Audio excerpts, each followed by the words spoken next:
In August of 1854, Florence found the answer to her question. England had gone to war against Russia. Thousands of soldiers had been wounded. Many others had gotten sick. The army needed people to care for them. Florence's friend, Sidney Herbert, worked for the government. He wrote to her for help. Would she lead a group of nurses? The work would be very hard. She would be far from home in a country called Turkey. Florence knew that she was meant to do this job. She hired nurses and packed her bags. She was on her way to work at war. What was happening that sent Florence far from home? Why do you think the author wrote about this part of her life? Why do you think the title of this chapter is A Struggle? How does it connect to what the author is telling us about Florence?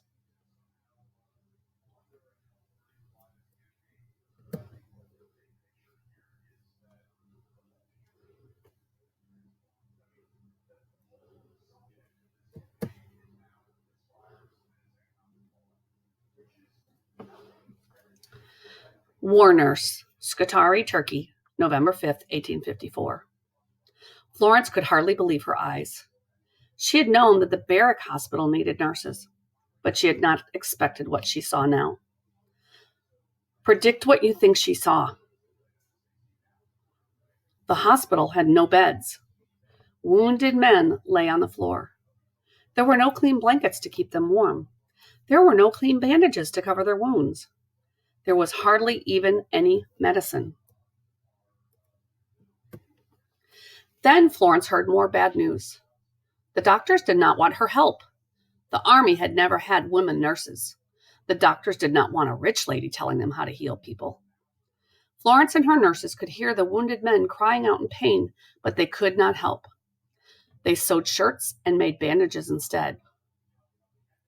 How do you think Florence and the other ladies felt when they were told their help was not wanted? Why do you suppose they didn't just go back home? I'm thinking that they stayed there because they knew that they were needed, and eventually they would be allowed to help. Let's read and find out. Everything changed on November 9th. Ship after ship came to Scutari. Each was filled with sick and wounded men. The doctors had no time to worry about women nurses now. Every hand was needed. Florence and the nurses went to work. They washed the men and bandaged their wounds. They stuffed sacks with straw to make beds. At night, Florence did not rest. She walked among the beds, carrying a lamp. She comforted the men as well as she could. I'm noticing that Florence is finally able to help. I bet this makes her feel pretty happy. When Florence was not nursing, she began asking questions. She began to see why the hospital was such a terrible place. The army had money to buy supplies, but no one could agree who should buy them. If the wrong officer spent money, he'd get in trouble. How do you think Florence will solve the problem about supplies? Think about what Florence's life was like before she came. What makes you think that she's going to be able to solve this problem? Let's read on to see if you are correct. Florence had her very own money to spend. She wasn't afraid of trouble, so she bought supplies herself. She bought shirts and socks, forks and knives, towels and soap. Florence solved other problems too. No one was cleaning the floor or the walls. Blood and dirt covered them with slime. Florence bought brushes for scrubbing.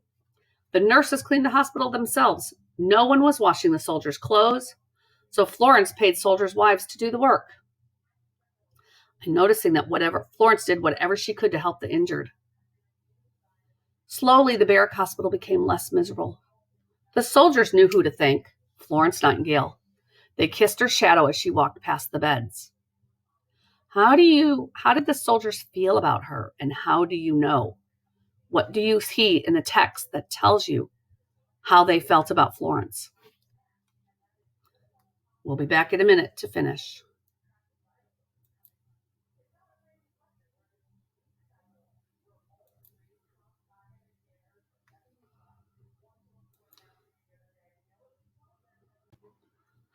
As Florence got things done, the doctors began to trust her, but not everyone liked her. I'm noticing that Florence was trying to make the hospitals better, but the people she worked with didn't like her. Why do you think this is so? Think about it before we move on. Think of all the things that she was doing. Why would they not like her? The army officers who ran the hospital were embarrassed by her. Her work showed how poorly they had done their jobs. Some of the nurses did not like her either. She was kind to the soldiers, but very strict with the nurses. She cared much more about her work than about what others thought of her. In May of 1855, Florence went to visit other army hospitals. She found them dirty and badly run. Florence had many ideas. She could make these hospitals better, just as she had done at Scutari. But before she could begin, she got sick with a fever. She almost died. Florence went back to Scutari. She had to rest for a few weeks. But she would not go home to England. There was too much work to be done. Florence kept on solving problems. When soldiers began to get well, they had nothing useful to do. Most went to bars and drank alcohol. Drinking often made them sick all over again. Florence helped find teachers to start schools for the soldiers. Instead of drinking, the men went to classes. They learned to sing, they put on plays, and they held soccer matches. In 1856, England made peace with Russia. The Crimean War ended. At last, the men at Scutari got well, and they went home. By July, they were all gone. Florence went home too. She had proved that women made good war nurses. She had helped thousands of soldiers, yet she felt like a failure. She could think only about the thousands who had died in the army's hospitals. Would people keep dying in unhealthy hospitals? What could she do to make a difference?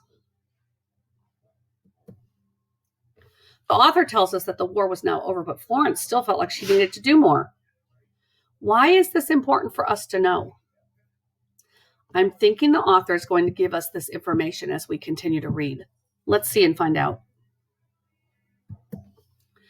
The Work Goes On, England, August 1856. Florence sat at her desk, amazed. So much mail. Parthe read letter after letter aloud. Here was a woman who needed a job, and here was a man who wanted to marry Florence. Everyone in England had heard about her wonderful work. She was a hero. Florence did not want to be a hero. She did not want to get married. She only wanted to keep helping soldiers. The long months at Scutari had left her very ill. Often she could not leave her room, but she could still work to make hospitals better. How could Florence continue to work even though she was very ill? Let's read to find out. She wrote letters and reports to the government to explain her ideas. She held meetings. Sometimes she worked 22 hours a day. Florence also opened a school for nurses in 1860. The students lived together at the hospital in London. Florence was too sick to train them herself, but she wrote to them and visited them. She was proud to see her school's nurses sent to hospitals all over the world. Years went by and still Florence worked. Thanks to her efforts, healthcare improved in the army and in the British colony of India. In 1893, Florence turned 73. She began to rest at last. Of course, she still worked sometimes, but she could look back on her life and see how much good she'd done. As a girl, she felt it was wrong to have too much fun. Now she reads books and had visitors. She played with her pet cats. After all her years of work, Florence Nightingale could finally enjoy herself. What did the author mean when she says Florence Nightingale could finally enjoy herself? Go back and look at the text